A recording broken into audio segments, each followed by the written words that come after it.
朕闻得江南水患，有多少州县遭灾？启奏陛下，共计7个州，28个县遭灾。有多少人罹难？没于水淹者，计23521人，毁坏房舍8900余间，淤没田亩近10000顷。金岁的日子不好过呀。是。今年那20万两匹银券，朕不要了。徐亲，你将那些财帛都拉回去，与你家主上说：天下纷乱了近100年，家家户户日子都不好过。他既是江南地主，自当爱抚梨树。该卷免的钱粮当卷免，该赈济的州县当赈济。朕不拖他的后腿。只有穷家小户的日子过好了，朝廷和官府的日子才能跟着好过。陛下，如天之人。谈不上，都是自乱世活过来的，彼此体谅罢了。朕是个丘巴出身的天子，从来不打诳语，而君臣也大可不必揣测试探。不明之礼，是朕许给你家主上的恩典，既是恩典，朕不许你辞，你便不能辞。听明白了吗？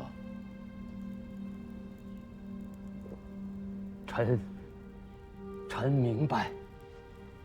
而君臣好生去做，只要江南州县国泰民安，李氏便是僭越尊号，与朕并驾齐驱，朕也未必作恼。可若是误了灾情，使得江南民生涂炭，朕凭却这日子不过了，也是要吊民罚罪的。听懂了吗？怒。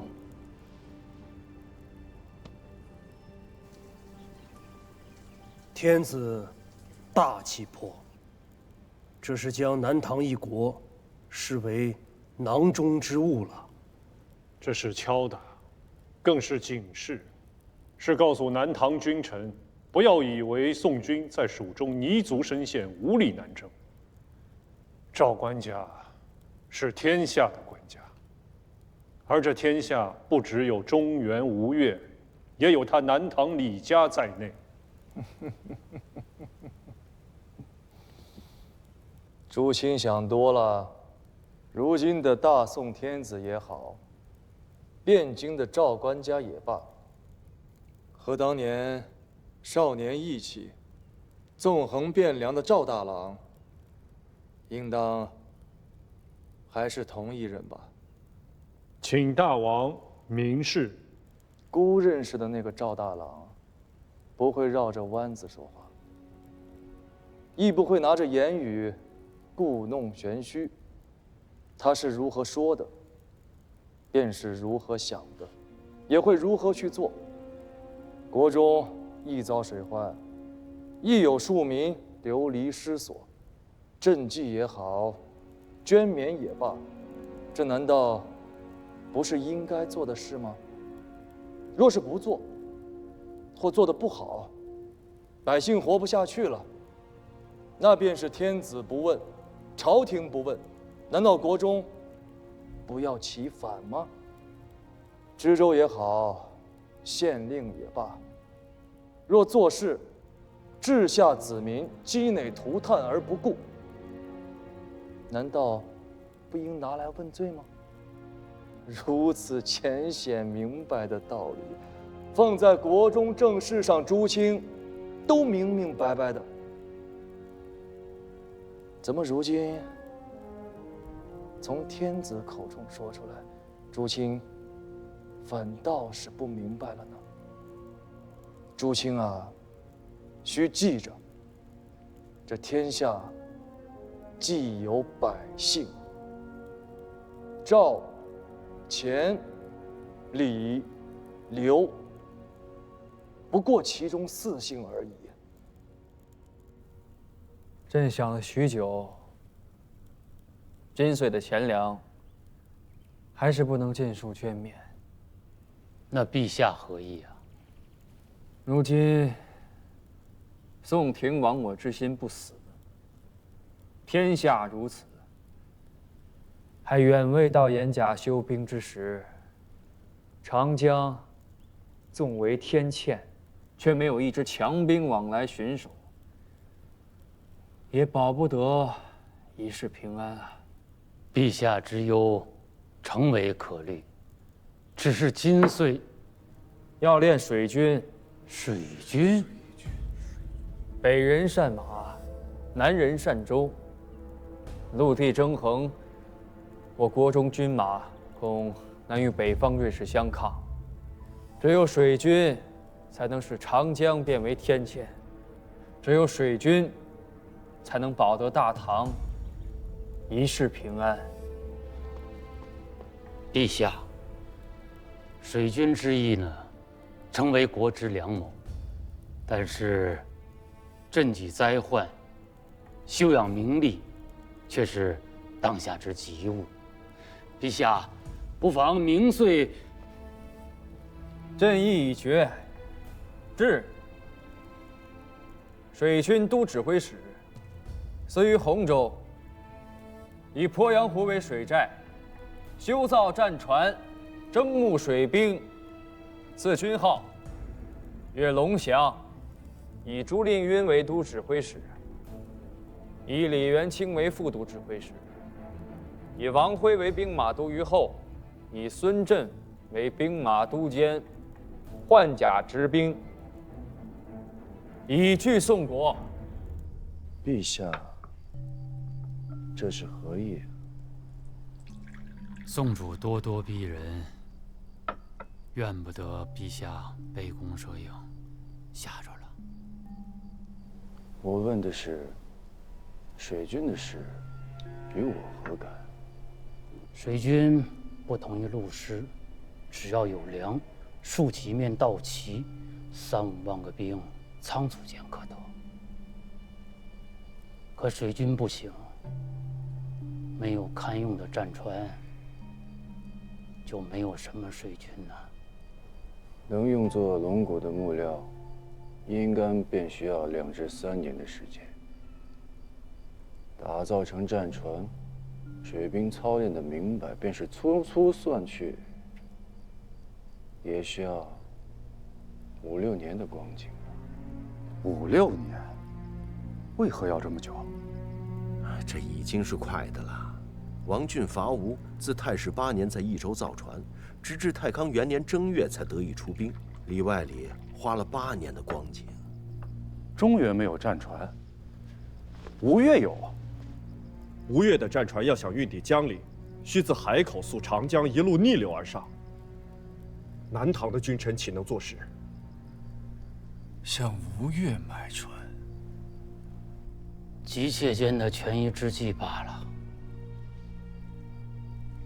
陛下异想天开，相公们为何也这般糊涂？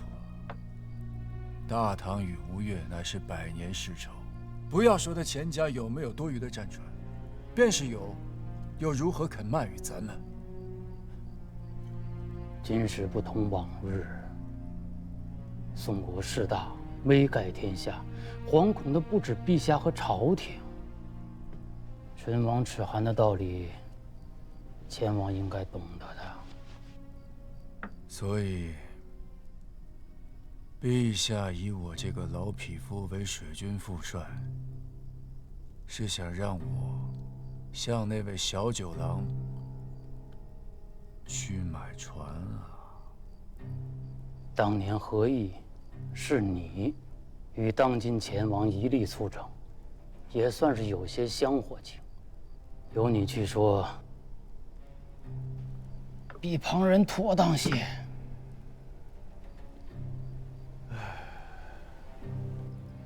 向吴越买船之意，不妥。阿兄，朝廷开口，九郎未必会驳朕的面子。关键不在这儿，朕没钱。赵相公不是说3丝金穗还有100万银券的盈余吗？那是朕在江陵用来造船的，不是用来买船的。泽平，朕在。金乡水患，金穗没了收成的灾民有多少？3州12县约7000丁，23000口。这100万银券的盈余，朕宁可花在这些灾民身上。陛下的意思是，以工代赈。仲勋，臣在。朕给你23000公银，3年光景能造出300艘战船吗？臣尽忠竭力，必不负官家所托。阿兄，要5、6年呐！天下乱了多少年？100年纷乱，五朝轮替，兵火连接，死于盗走者何止1000万，也就是5、6年的光景而已，朕等得起。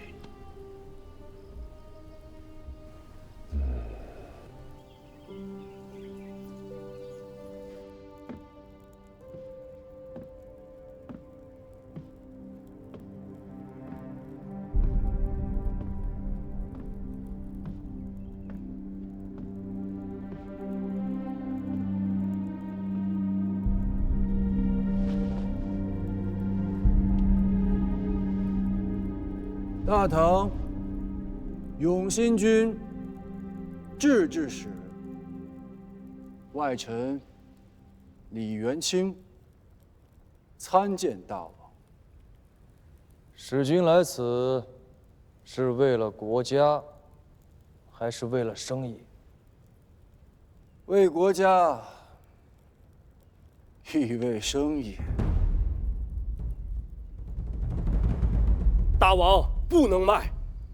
吴越祖训：谨守臣道，善事中原大国。而今赵官家有南征之意，而国中却卖战船于南唐，有悖臣道，有违大事。若遍经天子，问罪于大王，大王当何以自处？阿俊也说说。回禀父王，两国相争100年，仇仇如渊，波涛之上，战船是输赢，是胜负，更是国运，岂有将国运拱手让人之理？阿平怎么看？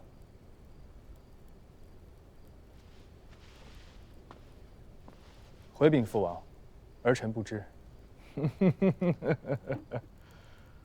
你自然不知，如此大事，亦不用你知。随便说说即可。敢问那位使君出了什么样的价钱？大郎兄，在百人之走葛，银券1000两匹；在百人之蒙冲战兆，银券15000两匹。至于可在300人以上的斗舰，银券10万两匹。敢问相公，国中新造战船未与列装者，得有几何？自去年正月至今，新造斗舰8艘，其中战兆60有7，其余飞索走葛，纪略不详，200、300艘总是有的。大伯父，那是为国中水军所造，用来替换老旧战船的。世子说的是。父王，儿臣不知那些替换下来的老旧战船，依例如何处置？你说该如何处置？大郎兄的意思是，将那些替换下来的旧船折价卖与南唐。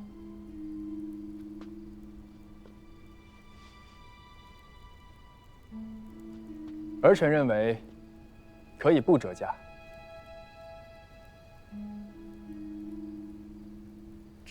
难道旧船也按新船的价格卖？谁说那些是旧船了？刷些漆上去，颜色弄得鲜亮一些，连同南唐水军的旗号金鼓一并与他配齐。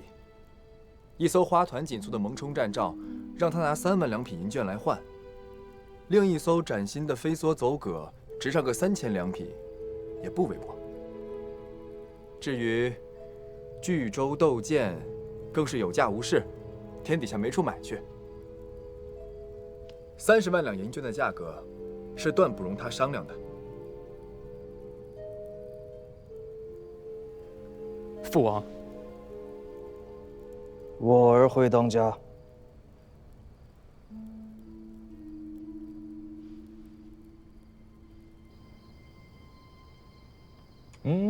动了。没动。动了。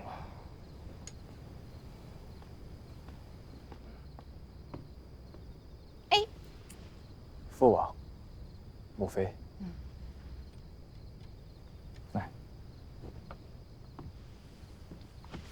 准备的如何了？父王，真的让儿臣去与他谈。阿平，你父王是个坏人，年轻的时候啊坑过人一刀，如今又叫你去坑人一刀更狠的。知道该如何与他谈吗？难不成真的那般去谈？儿臣在殿上都是混说的，当不得真。军国大事，确实不当如此儿戏。该你了。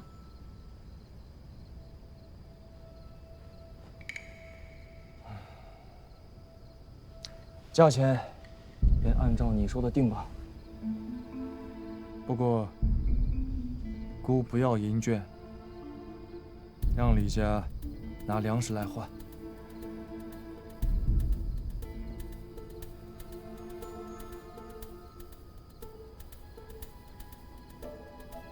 诺。吴越鼠辈欺人太甚！陛下，臣有一计，可两全其美，更可使吴越前世自食其果。说来，前9要粮，是因为此番不独我大唐深受水患之苦，吴越国中亦受其灾，受灾州县人口怕是倍于我朝，故此不要金帛，而要粮食，实在是国内缺粮，饿殍遍也。这才借我朝买船之机，大行勒索，为的是解自家之危。既如此，陛下可将计就计，先将粮食与他，催其交割战船。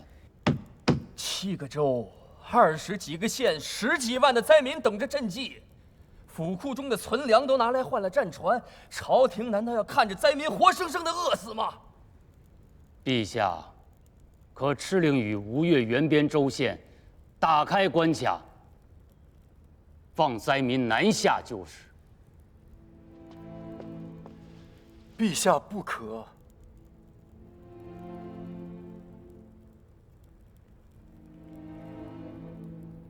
陛下，民乃国之本啊！辽遣都驻地就在太湖西侧，可以就近设一处关卡。对，入卡的轻壮可以先发去挖红泥，以工代赈。2万就请你给陆地光考，仅此一处为止。也有干粮传堂灾民不向万数。大王，先生免礼。都准备妥当了。 苏州、湖州、衢州，共计16处关卡，沿途设了238处战棚，抽调了8000镇兵和2800名胥吏，由中书及州县112名各级官吏统领提调。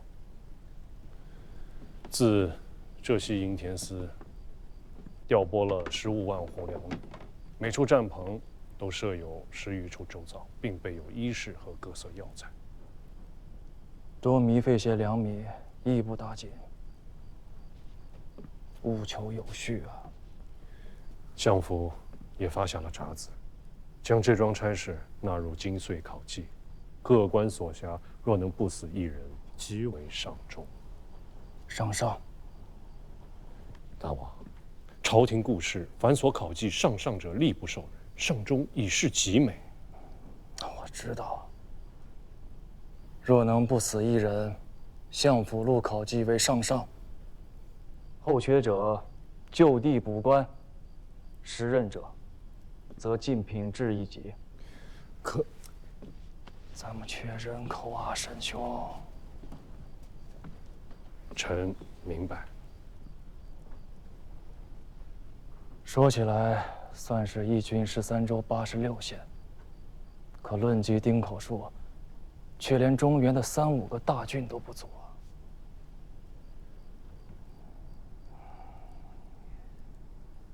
想明白了吗？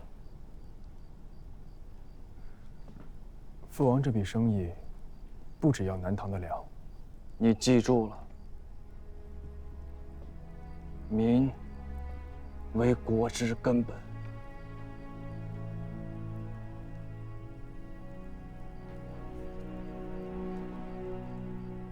所有人排成2队，排好队，排好队，不要在此停留，领了吃食，接着往前走。不要在此停留，领了吃食，接着往前走。排好队，排好队，头站在5里之外，头站在5里之外。所有人排成2队，不要在此停留，领了吃食，接着往前走。来，大家排好队啊，在前面领竹。跟大家说一下啊，1户领1根，只能领1根。1户最多领1根，不要多领。1根签就是10亩田。不要急。到了开州，今岁有田，明年起屋。前往有教，3年之内捐赋钱粮，全免。吴越核心腹地，地势平坦，土壤肥沃，且雨量丰沛，尤以水稻种植，素为鱼米之乡。此区域远离与邻国的冲突前线，相对安定，安置灾民于此垦植，既解决其生计之困，促其发展，亦加速吴越核心区的开发，充实国力，巩固统治根基，可谓一举多得。前往此举，兹南唐以兵甲周赵，坏朝廷之混一大计，以资诸之力量，统硕之辖，以偏比之行，分全局之势。你到底想说什么？臣以为当下诏申斥。总有些人拿朕的话当耳旁风，朕总是想给他留些脸面，他也是不能了。汉唐以来，建都俱以秦、洛、形胜之地为一。自朱良篡乱，已以汴州4战之地。吴代以来，强藩比比，社稷拨迁，由晋至州，国祚皆不永。今巴蜀平定，南土一安，臣等记忆良久，此时迁都之机也。迁往何处？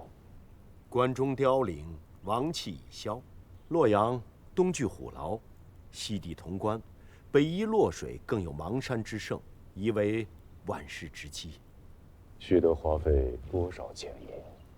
洛阳本有南北宫，无需另建宫室，况原为旧都，私属俱全，郭城广大，只需量加修葺，不致糜费过多。满朝文武勋贵居汴梁将近40载，足下子孙奴仆，家宅产业，枝枝蔓蔓，已不知牵绕出多少重。若要迁都洛阳，至少有5、6万人之多。此次花费可能要抵得上法属的军费了。况且搬迁诸般事体，要动用的人力民夫规模浩大，若是坏了民心，推越于朝廷，恐怕要动摇社稷根基。你们方才所言，皆算不得大事。大事是，朕没钱，南征的钱粮动不得，遭了灾的州县，捐免了赋税亦附加不得。还有一桩大事，北面那条大河。前朝世宗皇帝修了金堤，总算不至于每岁让洪水逼到城墙之下。可是下游的州县，依旧是岁岁溃堤决口，岁岁农田荒弃，民人死伤。赵相公与朕讲史，自汉以来，这条大河便是朝廷的良心。治不得大河，何以成正朔？所以说，哎呀，朕哪还有钱用来迁都啊？可以有。你说什么？臣言，钱可以有，却不是用来迁都。陛下欲屯河田，钱可以有；陛下欲治大河，钱亦可以有。陛下若迁都，钱一文没有。司马普，军前奏对，仔细施疑。陛下可知石敬瑭为何要迁都于大梁？只因天下州县输粮于洛阳，较之输粮于汴州，每10斤粮食要多出3斤的损耗。自5代以来，朝廷穷怕了，舍不得这3斤的粮食。陛下基业承自5代，比不得大唐盛世。咱们小门户过日子，宜俭不宜奢。穷人，咱们得有个穷人的活法。司马普，莫要太过放肆。雪琴，你方才说，朕欲屯田治河，钱可以有。是。何由得知？陛下欲治河屯田，需颁诏天下，行虚外实中之策。司马普，休得妄言！四海未平，天下未定，虚外实中，非其实也。中唐以来之积弊深远，猝然更易，必致动摇社稷根基，需缓缓图之。你们让他把话说完。请接着说。诸位相公心知肚明，只是无人说破而已。朝廷财政因何而支处窘迫？只因中唐以来藩镇林立，经节滥赋，州县财政皆握于节镇之手，实外而虚中，以至于朝廷想屯田、想练兵、想治大河，均难以为继。陛下若以三司体谅天下州县往岁之纳，自明罪起，咱们俄以定数，留之一城，予以地方，其余的押解回京师。不过3、5载，练兵屯田，乃至于修大河、讨四方，皆有余裕。天下节镇，手握财权以自肥，这是200年来所积累的弊端，陛下岂会不知？如今四方节镇，不是历经数朝的元戎众将，便是与陛下有择袍之意的故交旧部，朝廷还要仰仗他们出兵四方，平定天下。若现在收了他们的财权，行先生所谓的虚外实中之策，恐怕会引来天下骚乱。到时候1分钱收不上来，事小。如果他们反乱或者抗命，坏了朝廷威信，乱了天下大局，必将引来奇祸。契丹尚在，南唐北汉，建号不沉，吴越未归，此时削藩，非其时也。非其时也。好一个非其时也！那所有的人不都是这么想的吗？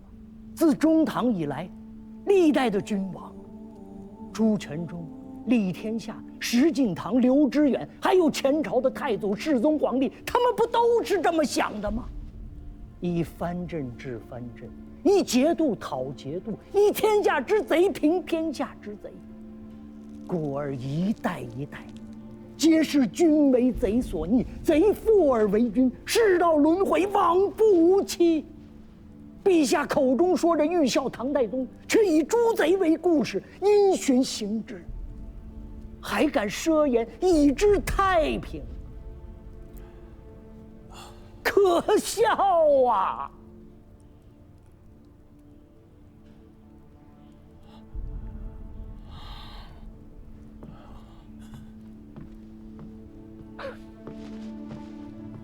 可笑！